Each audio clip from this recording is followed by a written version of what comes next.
Bien, bonjour, bonjour à tous. Bienvenue dans cet échange en fait autour du sujet de la co-construction d'une stratégie de marque pour notre LMS. Quand j'étais plus jeune, il y a quelque temps, c'était la fête quand on avait le cinéma à l'école. Donc là, on va commencer par vous proposer un petit dessin animé en introduction, juste pour que vous puissiez raccrocher la suite de notre discours. Donc Élise, je vous laisse...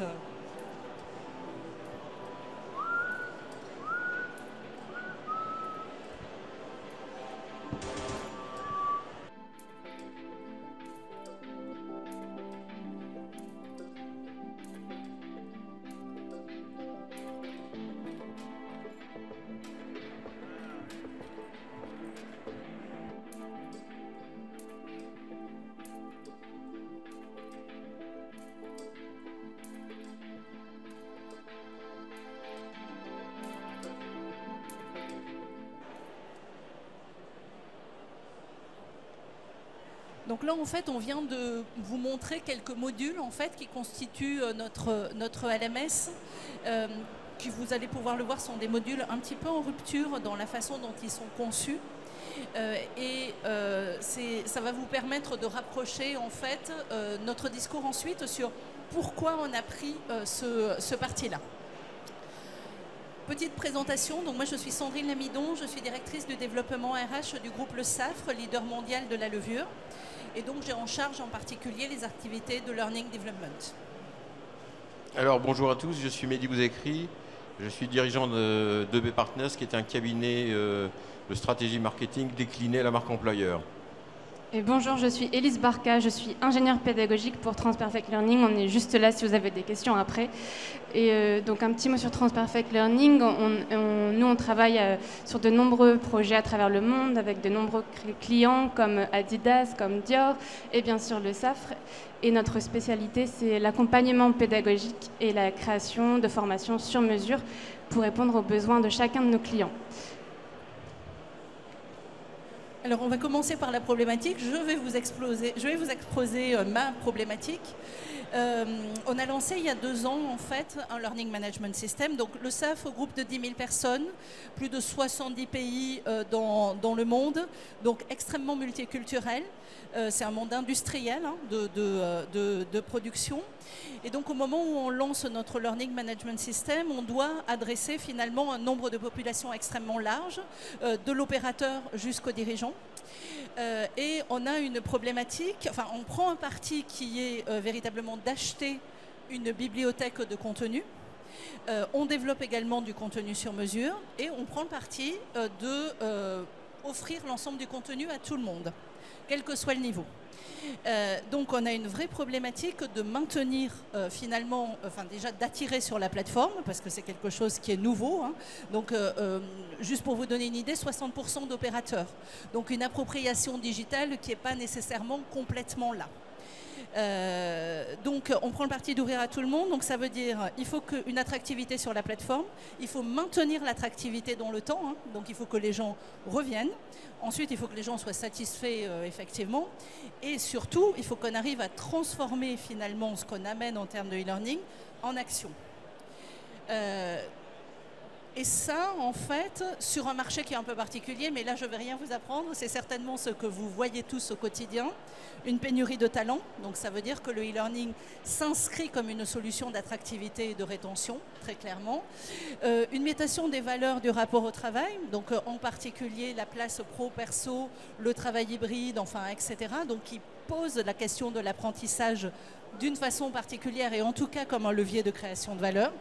Et bien sûr, l'accélération du rythme de transformation du monde en général, mais de notre entreprise en particulier, qui fait qu'on doit adapter en permanence les apprentissages finalement aux besoins de nos collaborateurs et aux besoins du marché. Donc finalement, la stratégie qu'on met en place, elle est assez simple. Hein. C'est une stratégie de développement d'une culture d'apprentissage. C'est-à-dire qu'il faut finalement que chacun se responsabilise sur son propre développement, avec bien sûr un management qui est en soutien de tout ça. Et donc ça veut dire qu'il faut sensibiliser l'apprenant à trouver son mobile d'apprentissage, puisqu'on ouvre la plateforme à tout le monde. Et en même temps, il faut que chacun conscientise le fait qu'il est responsable finalement de son développement dans une contribution au collectif. Donc il a son propre mobile, il y a le mobile du collectif et il faut une rencontre entre les deux. Et avec finalement cette idée de dire que l'idée n'est pas seulement l'acquisition de la connaissance, l'idée c'est de savoir qu'on ne sait pas et de savoir où aller chercher l'information qu'on n'a pas. On peut continuer, Elise. Donc dans ce contexte-là, finalement, on est, le e-learning est un outil bien entendu intéressant, mais j'ai eu besoin de constituer une équipe, à la fois avec finalement Transperfect, autour finalement de développement de modules avec une maîtrise finalement de la vidéo, de toutes les nouvelles technologies. Mais il n'y avait pas que ça, et donc j'ai demandé à Mehdi de se joindre à notre équipe, puisque Mehdi est un spécialiste de la stratégie, mais notamment de la stratégie de marque, déclinée notamment à la marque employeur. Et donc je vais lui passer la parole pour qu'il vous explique comment il a décliné quelque part un plan marketing, enfin vous a aidé à décliner un plan marketing autour véritablement de ces produits que sont les modules de formation. Alors, en fait, quand la problématique a été posée, moi j'ai immédiatement réagi en homme d'entreprise et en disant ce projet-là n'est pas un projet de formation, c'est un projet d'entreprise avec de la création de valeur. Donc, dans un projet où on va chercher de la valeur, ça veut dire qu'il y a un marché. Donc la première, tu peux passer, tu peux encore passer. La première des choses, il faut revenir en arrière pour... La première des choses qui me semblait importante, exactement de la même manière que lorsque l'on fabrique un produit ou l'on conçoit un produit de consommation, il faut qu'on aille rencontrer son marché. Or, le marché que l'on a, ce sont les futurs apprenants.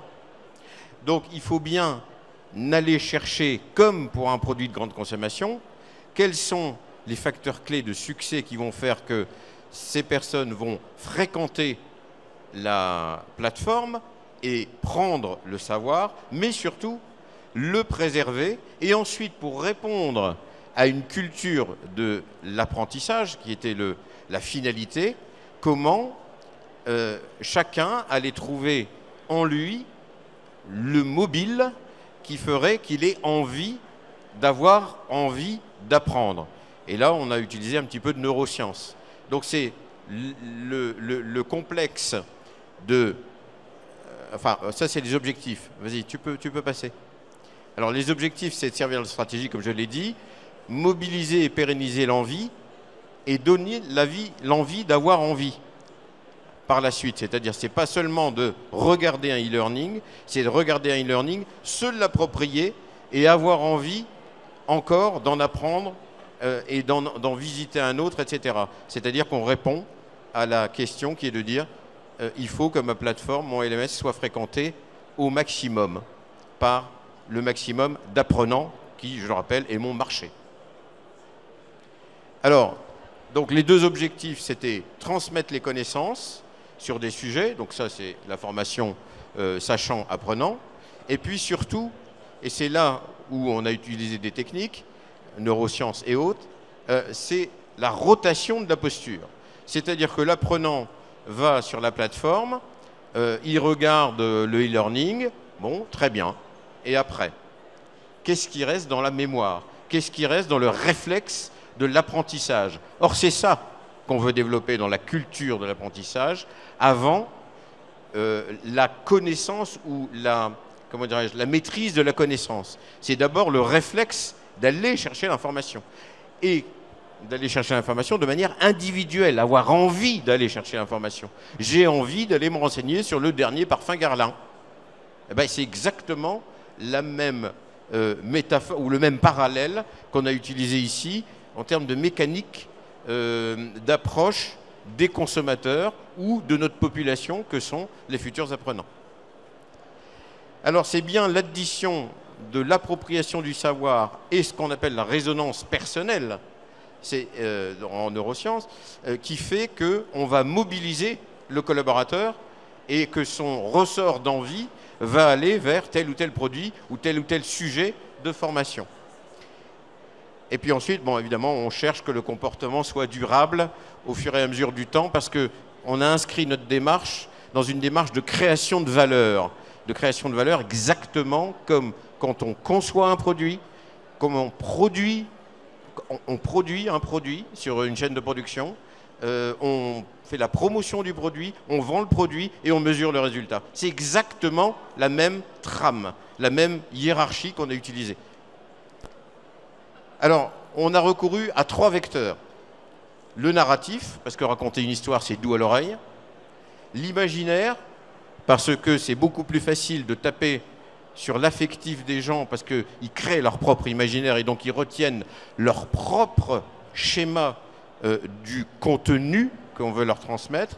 Et ensuite, on était obligé d'avoir des supports qui avaient une universalité, parce que 10 000 collaborateurs autour de la planète, chacun a une culture, chacun a une approche, chacun a une maturité par rapport à la formation, etc., etc. Donc il fallait des choses simples ou simplifiées.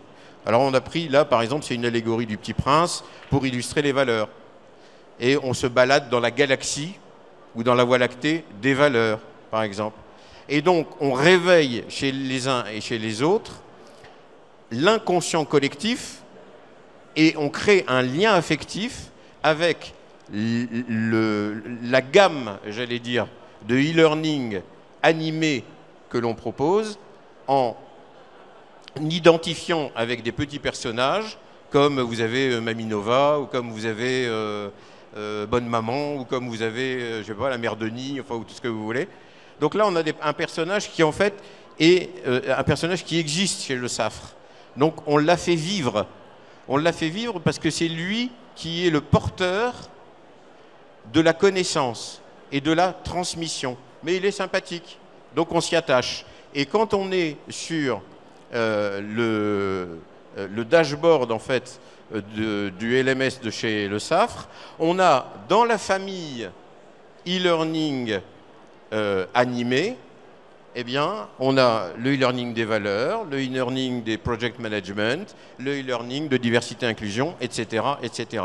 Donc, il y a toujours une identité commune et on a créé une identité visuelle, finalement, pour marquer un territoire. Ceux qui font du marketing comprendront, pour marquer un territoire et capter de plus en plus un auditoire parce que ça va se diffuser de bouche à oreille, on va dire « Eh, t'as vu le nouveau truc ?» Et c'est pour ça qu'on a souhaité être complètement en rupture. Alors là, il faut remercier Sandrine qui a accepté. Complètement en rupture avec ce qui se fait. Complètement en rupture.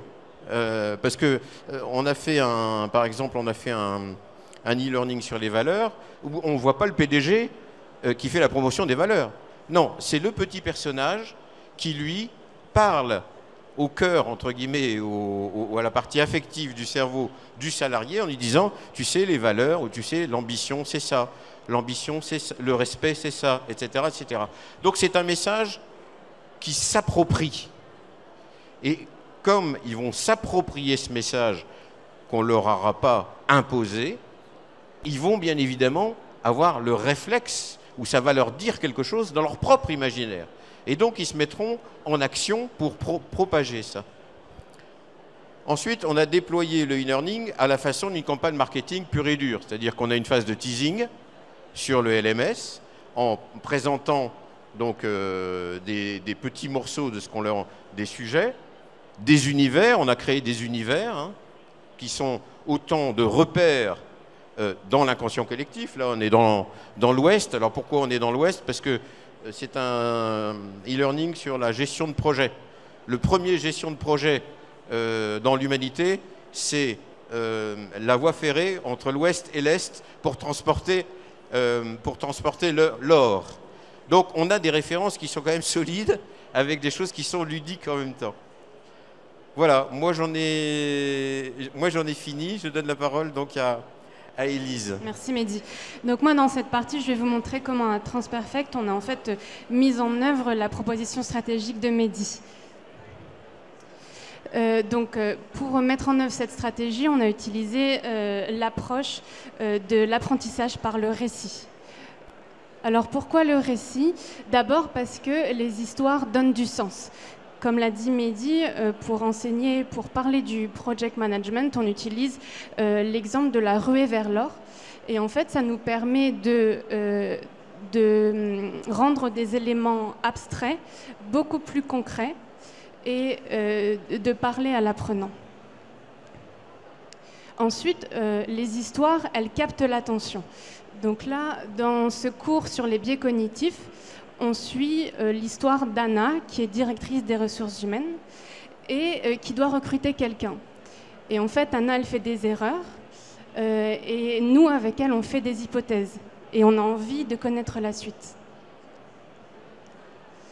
Les histoires aussi, elles éveillent nos émotions.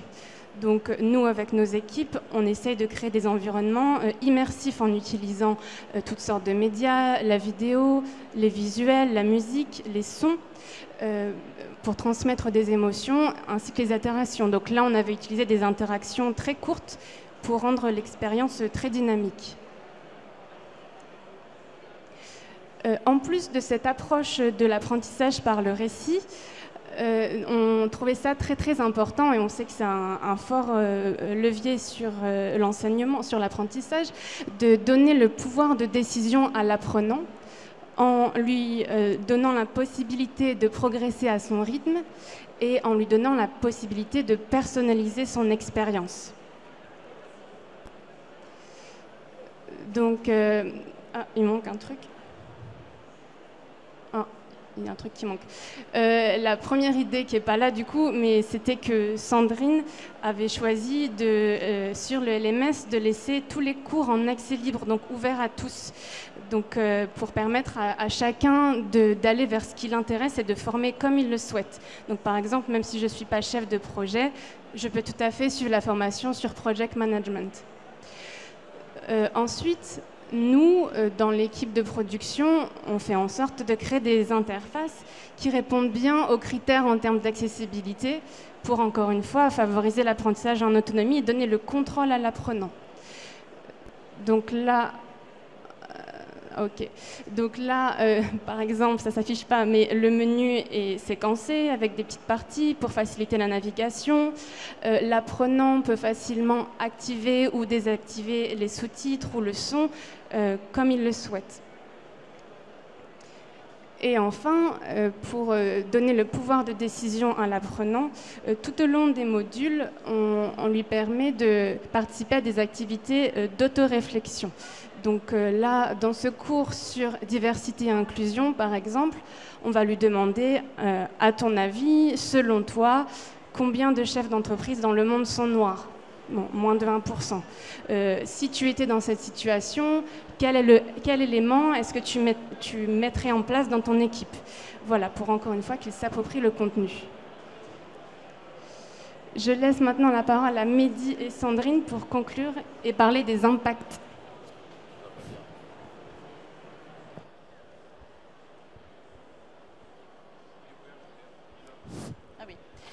On peut passer le slide après. Donc en fait, si on considère que le LMS comme un outil de création de valeur, la première étape a été l'innovation. Avec finalement, bon, vous l'avez vu, le recours aux nouvelles technologies, ça j'en ai parlé. Il y a quelque chose qui n'est pas ressorti ici, mais c'est aussi la multiplication des supports. C'est-à-dire que là, on parle de e-learning, on rajoute des podcasts, on rajoute des vidéos, on essaie de multiplier finalement les sources d'accès. Ensuite, bon, la créativité et la rupture. Oser les valeurs avec le Petit Prince, les premières réactions de mon patron, ça n'a pas été particulièrement évident en disant mais il n'y a pas le CEO là? Ben non. Alors le CEO il est dans un podcast après, enfin etc. Mais dans un premier temps, c'est le Petit Prince. Voilà. Deuxième étape dans la production, donc ça a été un travail véritablement de co-construction. Parce que lorsque Mehdi a produit le scénario du Petit Prince sur les valeurs, ben, il a fallu qu'on décrive ce qu'on avait en tête par rapport à l'environnement, par rapport à la musique, par rapport aux couleurs. Enfin, et ça, c'est un travail vraiment conjoint à 3, avec l'équipe également d'Élise de production, pour arriver à finalement, un peu comme à la manière d'un film, hein, concevoir finalement à partir de l'environnement l'émotion qui va ressortir. Bon, bien sûr, s'assurer de l'acquisition des compétences, et ça, c'est le travail pédagogique, en fait. Et ensuite, tout ça s'inscrit dans un programme de développement. C'est-à-dire que même si on met à disposition une large palette de e-learning, on construit toujours des programmes de développement avec derrière, en général, des boîtes à outils managers, avec des workshops, on est nous sur une plateforme Cross Knowledge. On vient de se doter d'un outil de self-assessment, en fait, qui permet effectivement une auto-évaluation des compétences, par exemple, en amont du module et en aval du module, de façon à pouvoir prescrire potentiellement des modules complémentaires.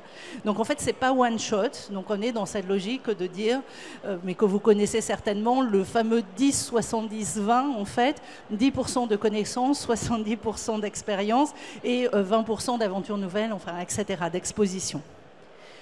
Donc l'autre étape, la troisième, c'est la promotion et la diffusion, hein, ce que vient d'expliquer Mehdi, donc avec teasing, et puis le plan marketing, et bien sûr pendant tout ce temps mesure de la performance dans l'optique d'obtenir véritablement cette appropriation de la compétence, parce que c'est ça qu'on cherche fondamentalement, et souvent, mais vous devez être confronté à ça, la transformation de la posture, ou en tout cas la transformation du réflexe, c'est ça qu'on vise à la fin. Et je pense qu'il y a une dernière ligne, Élise. Voilà, donc inoculer la culture de la performance et de l'apprentissage. Et bien sûr, ce qu'on regarde, c'est la fréquentation, la satisfaction, l'appropriation. Et ce qu'on est en train de mettre en place, on va voir si on y arrive là sur le programme DNI, donc diversité et inclusion, qu'on est en train de fabriquer. À aujourd'hui, vous avez vu les petits modules d'interaction où on demande aux collaborateurs, vous pensez qu'il y a combien de patrons de noirs dans le monde, par exemple, ou quel est le pourcentage. Et donc l'idée, c'est d'utiliser ces données-là après, justement, pour pouvoir influencer nos modules suivants. C'est-à-dire que finalement, c'est aussi de la data qui est extrêmement utile de notre côté pour voir où en est le collectif et pouvoir influencer des programmes. Voilà ce qu'on voulait vous partager. Pardon, oui, alors j'avais oublié cette partie-là. Donc, ce qui est important, c'est effectivement la mesure. Et donc, on a mesuré. Alors, on a fait ça sur le programme management de projet, où véritablement, ce module-là, c'est un module où on a pris le parti. Il y a des milliards de modules de gestion de projet qui existent dans le monde. Là, on a travaillé sur le pourquoi, la philosophie du management de projet. Et ça, je tenais à ce que ce soit quelque chose de maison. C'est-à-dire, ça change quoi de manager un projet par rapport au management hiérarchique? Ça, c'était important. J'en ai pour 2 minutes. Donc, en fait, on se rend compte que cette formation, elle est en première place depuis à peu près 10 mois, en fait. Voilà, que 56% des apprenants de notre communauté, des 10 000 personnes, ont commencé le module. On a 40 participants nouveaux par mois, ce qui est énorme par rapport à notre moyenne. Et on a des moyennes de vote qui sont beaucoup plus élevées que pour les autres formations. Donc ces aspects de rupture, de capter l'attention, d'émotion, elles sont vraiment fondamentales de notre point de vue. Voilà, et merci pour votre écoute.